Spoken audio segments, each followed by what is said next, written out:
O Senhor esteja convosco.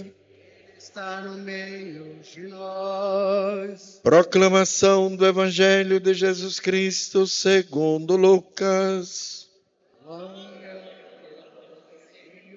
Capítulo 10. Naquele tempo, o Senhor escolheu outros 72 discípulos e os enviou 2 a 2 na sua frente, a toda cidade e lugar aonde ele próprio devia ir. E dizia-lhes: a messe é grande, mas os trabalhadores são poucos. Vamos repetir? Por isso pedi ao dono da messe que mande trabalhadores para a colheita. Eis que vos envio como cordeiros para o meio de lobos. Não leveis bolsa, nem sacola, nem sandálias, e não cumprimenteis ninguém pelo caminho. Em qualquer casa em que entrardes, dizei primeiro: a paz esteja nesta casa. Vamos repetir? Se ali morar um amigo da paz, a vossa paz repousará sobre ele, senão ela voltará para vós. Permanecei naquela mesma casa, comei e bebei do que tiverem, porque o trabalhador merece o seu salário. Não passeis de casa em casa. Quando entrardes numa cidade e fordes bem recebidos, comei do que vos servirem, curai os doentes que nela houver, e dizei ao povo: o reino de Deus está próximo de vós. Mas quando entrardes numa cidade e não fordes bem recebidos, saindo pelas ruas, dizeis: até a poeira de vossa cidade que se apegou aos nossos pés, sacudimos contra vós. No entanto, sabei que o reino de Deus está próximo. Eu vos digo que naquele dia Sodoma será tratada com menos rigor do que essa cidade. Os 72 voltaram muito contentes, dizendo: Senhor, até os demônios os obedeceram por causa do teu nome. Jesus respondeu: eu vi Satanás cair do céu como relâmpago, e vos dei o poder de pisar em cima de cobras e escorpiões e sobre toda a força do inimigo, e nada vos poderá fazer mal. Contudo, não vos alegreis porque os espíritos vos obedecem. Antes, ficai alegres, porque vossos nomes estão escritos no céu. Palavra da salvação.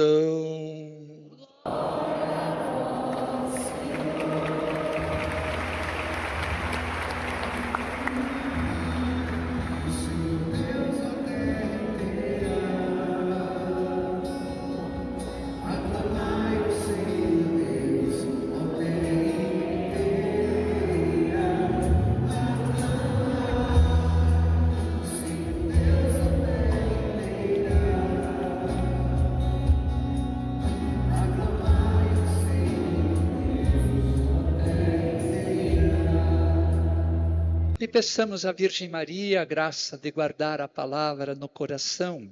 Ave Maria, cheia de graça, o Senhor é convosco. Bendita sois vós entre as mulheres, bendito é o fruto do vosso ventre, Jesus. Santa Maria, Mãe de Deus, rogai por nós, pecadores, agora e na hora de nossa morte. Amém. E o Verbo se fez carne.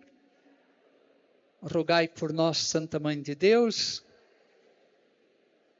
São José, queridos irmãozinhos, querido Padre Venilton, Hamilton, Mônica, toda a comunidade Boa Nova. Uma breve partilha desta palavra, gosto de sintetizar em três pensamentos para melhor assimilação, melhor pouca coisa para ser guardada, do que receber muito e não saber o que fazer com aquilo. Primeira ideia, por favor, repita comigo. Jesus enviou 72. É interessante, enviou 72 discípulos à sua frente para os lugares onde ele devia chegar depois. Interessante, onde ele deveria ir. Esse número 72 é um número bastante simbólico na Bíblia, porque de acordo com o livro do Gênesis, capítulo 10, é uma síntese que o autor do Gênesis faz no capítulo 10, mostrando que na época, havia 72 nações ou grupos étnicos no mundo, né? Contando lá em Gênesis 10, então eram 72 nações. Sabemos que são mais, né? Que são muito mais que 72 grupos étnicos, mas o mundo conhecido naquela época era conhecido como 72 nações ou grupos étnicos. Naquela época também não se conhecia continente americano, não se conheciam todas as tribos que aqui viviam, não se conhecia todos os povos da Oceania, nada disso. O mundo conhecido naquela época era ali do Oriente Médio, parte da Europa, parte lá da Ásia, né? Então, o que eles entendiam é que havia 72 nações ou grupos étnicos no mundo.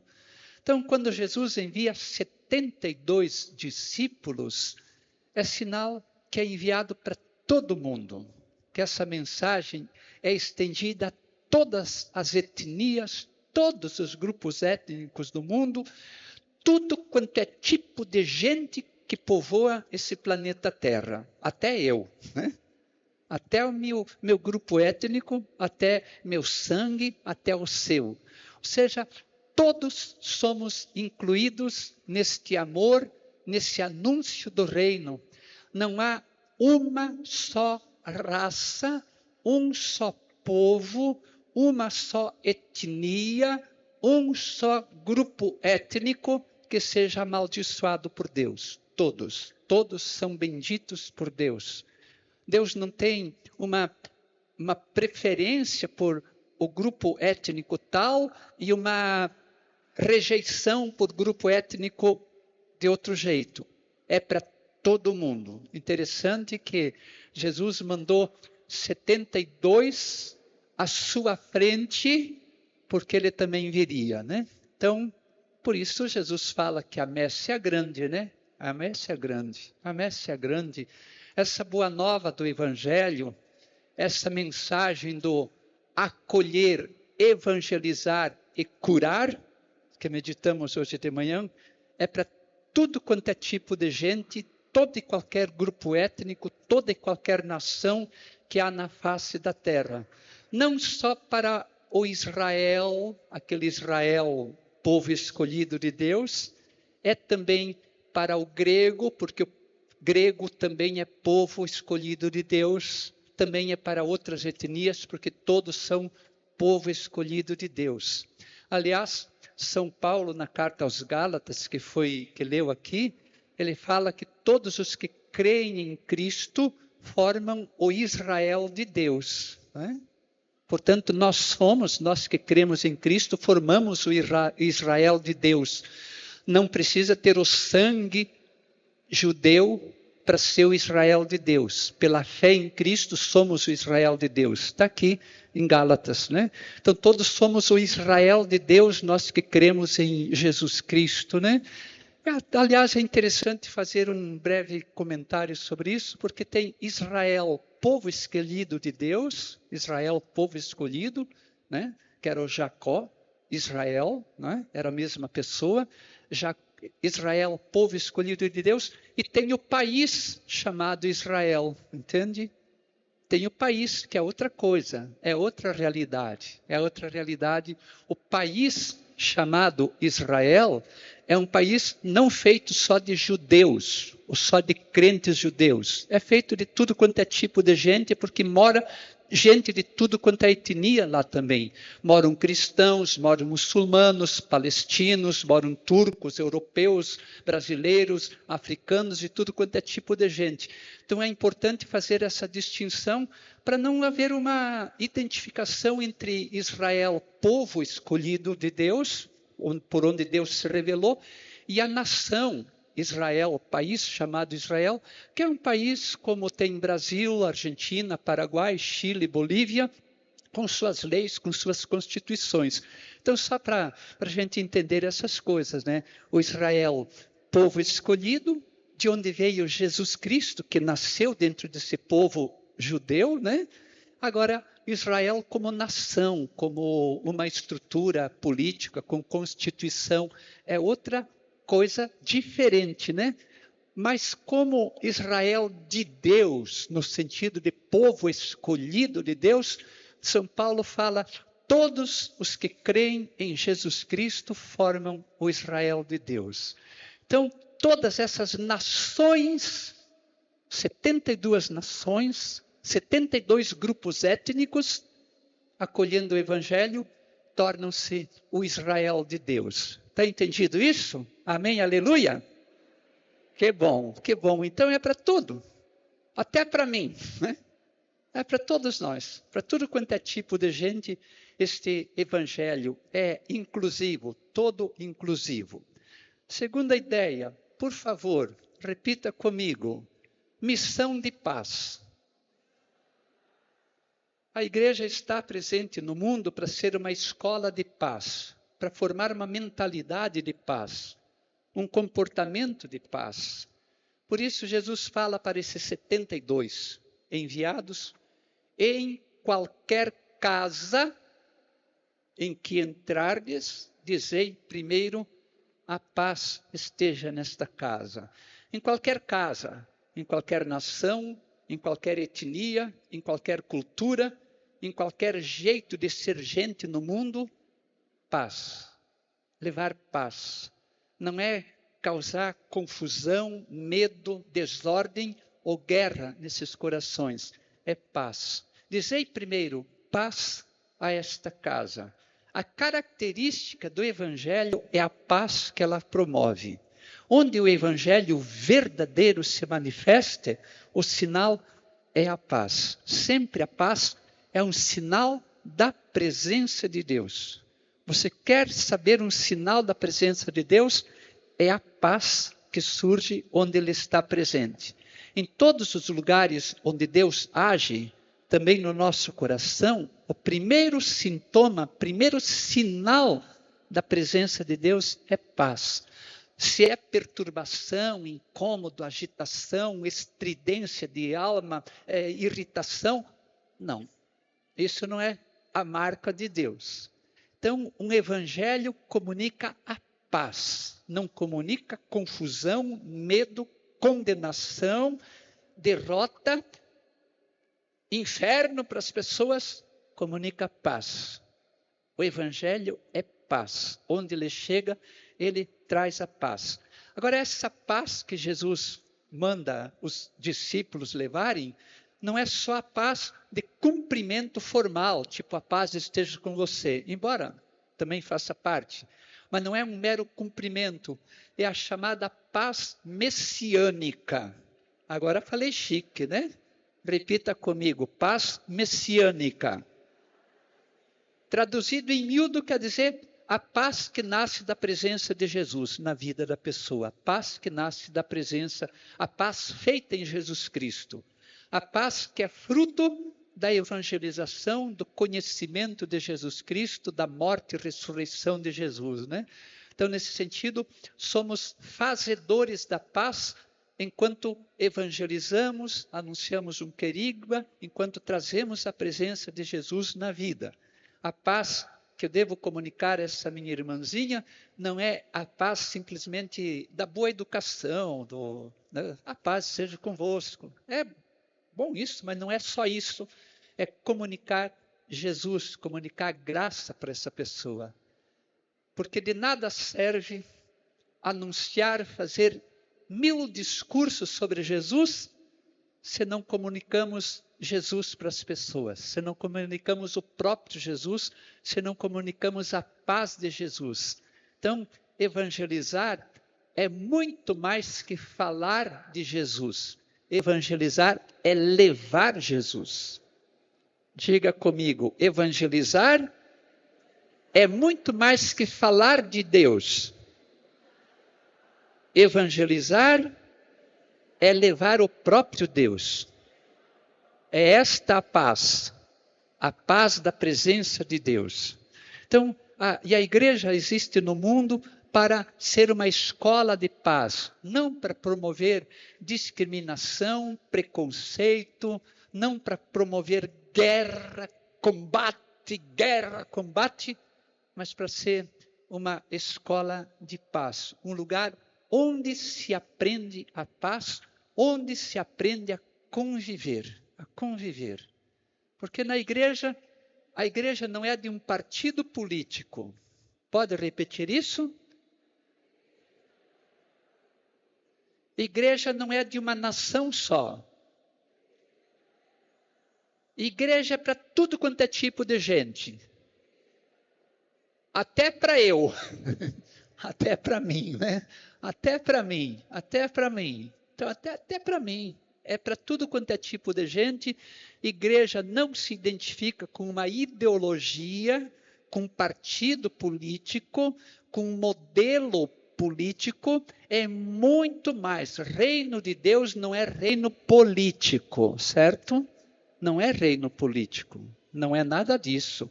Reino de Deus é presença de Deus na vida das pessoas. Um breve comentário novamente, um breve parênteses. Estou enchendo de parênteses hoje, né?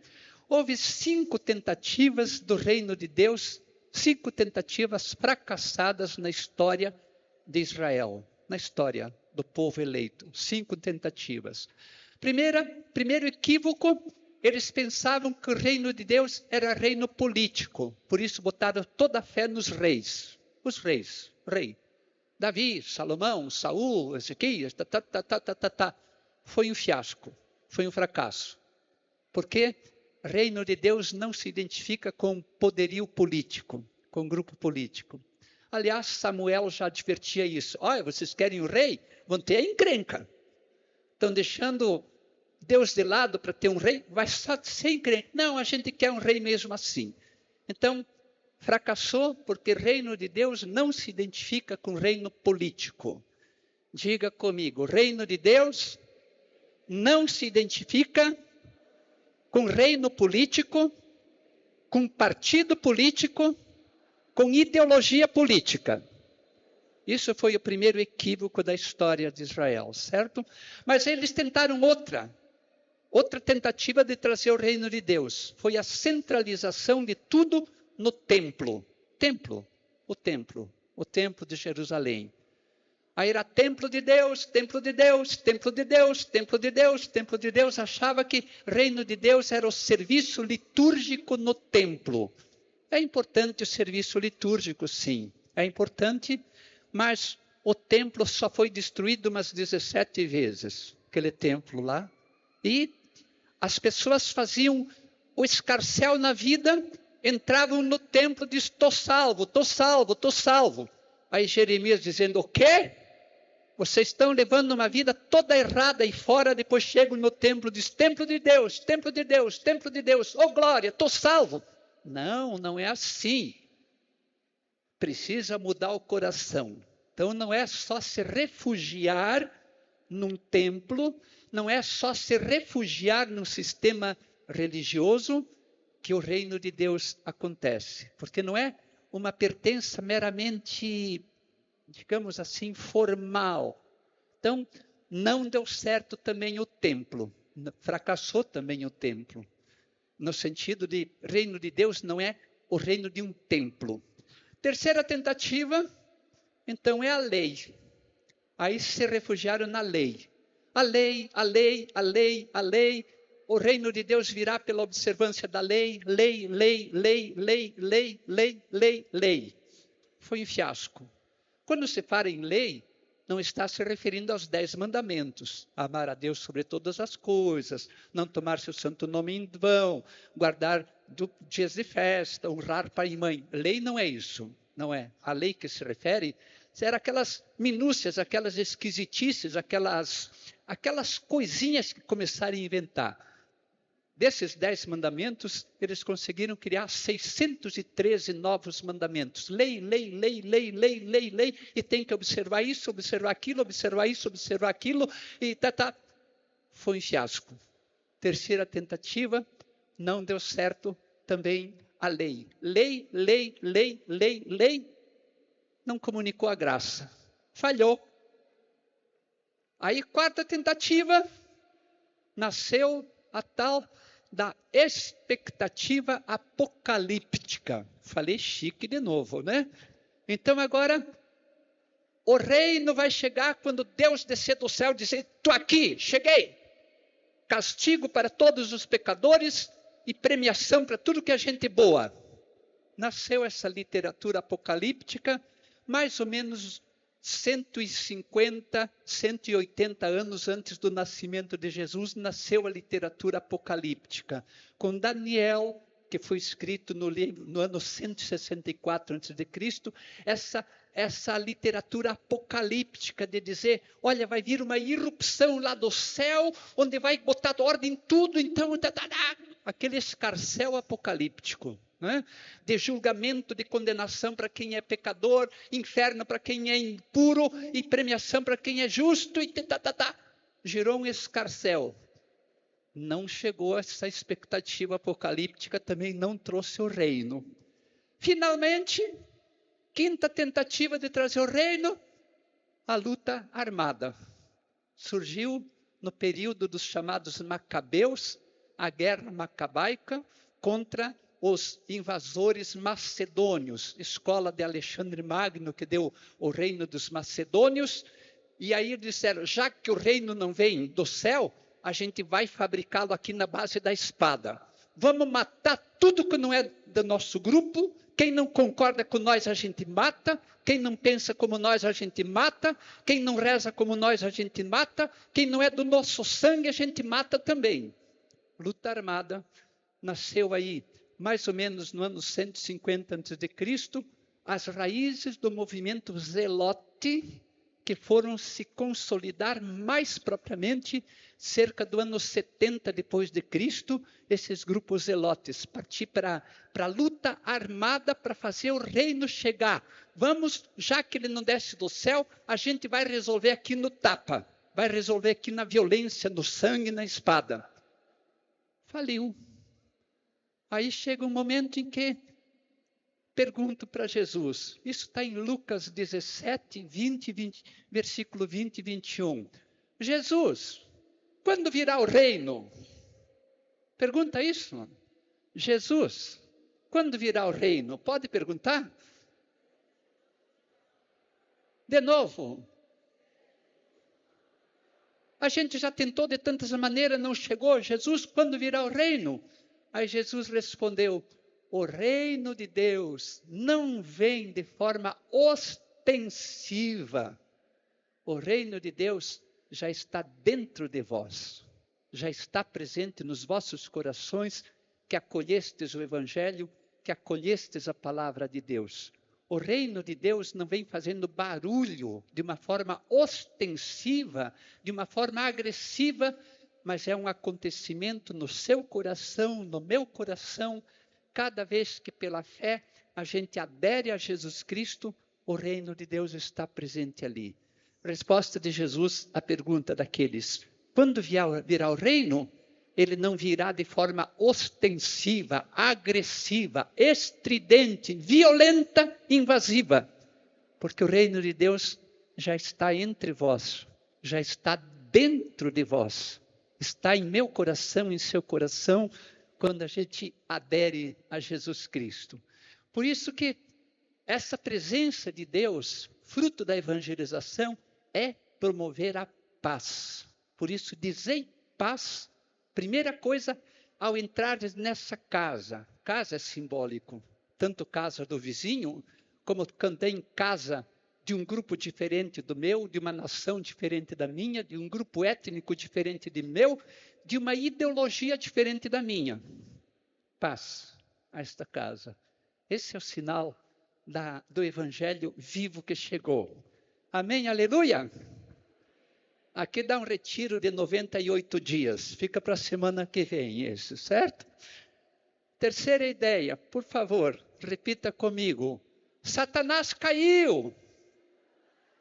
Oh, que maravilha. Jesus disse, eu vi Satanás cair. Caiu do céu.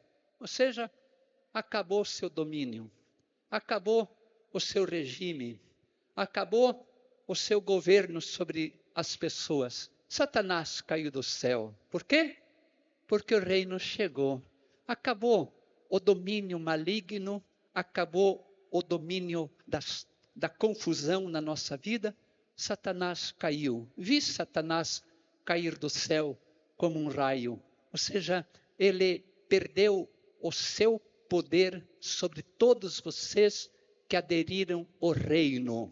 Todos vocês que aderiram ao reino, vocês receberam uma capacidade de caminhar por cima de dragões, de serpentes, sem que isso faça mal para vocês. Interessante isso, né? Diga comigo, Satanás caiu porque o reino chegou. O reino de Deus aconteceu no meu coração e não há mais escravidão aqui. Acabou-se o domínio do mal. Satanás caiu porque Jesus chegou. Satanás caiu porque Jesus chegou. Então, não é preciso expulsar o diabo para que Jesus venha. É preciso trazer Jesus para o coração, que diabo nenhum fica ali, certo? É assim. Diga comigo, não é preciso expulsar o diabo para que Jesus venha. É preciso deixar Jesus entrar na vida e não tem mais diabo aqui. Então, Satanás caiu porque o reino chegou. É perda de tempo ficar em luta contra o diabo, luta contra o diabo, luta contra o diabo. É perda de tempo. Deve gastar o seu tempo precioso acolhendo o Evangelho, recebendo Jesus na vida, acolhendo a presença de Deus na vida. Onde Deus está presente, não tem espaço para o mal, não tem espaço para a confusão. Então, os apóstolos, os 72, aliás, voltaram alegres, felizes, dizendo, Jesus, até os demônios nos obedecem, olha só Jesus. Jesus diz, vocês estão alegres pelo diabo, é? Ele é tão indigno que não merece nem a alegria de ter sido expulso. Não se alegrem, porque os demônios os são submissos, mas alegrem-se, porque os seus nomes estão gravados no coração de Deus, estão gravados no céu. Esse é o motivo da nossa alegria. A gente não deve, o diabo não é merecedor da nossa alegria, nem quando ele é expulso. A gente deve ter como motivo de alegria, ter o coração habitado pela graça divina, habitado pelo amor de Deus, cheio da presença de Deus na minha vida. Amém, aleluia? Por isso reza comigo, Jesus amoroso, eu acolho com alegria as dádivas do teu reino. Eu acolho com alegria a tua presença amorosa na minha vida. Entra na minha vida, Jesus. O reino chega com a tua presença. E não há mais Satanás para me perturbar, porque tu estás presente em mim. Obrigado, Jesus.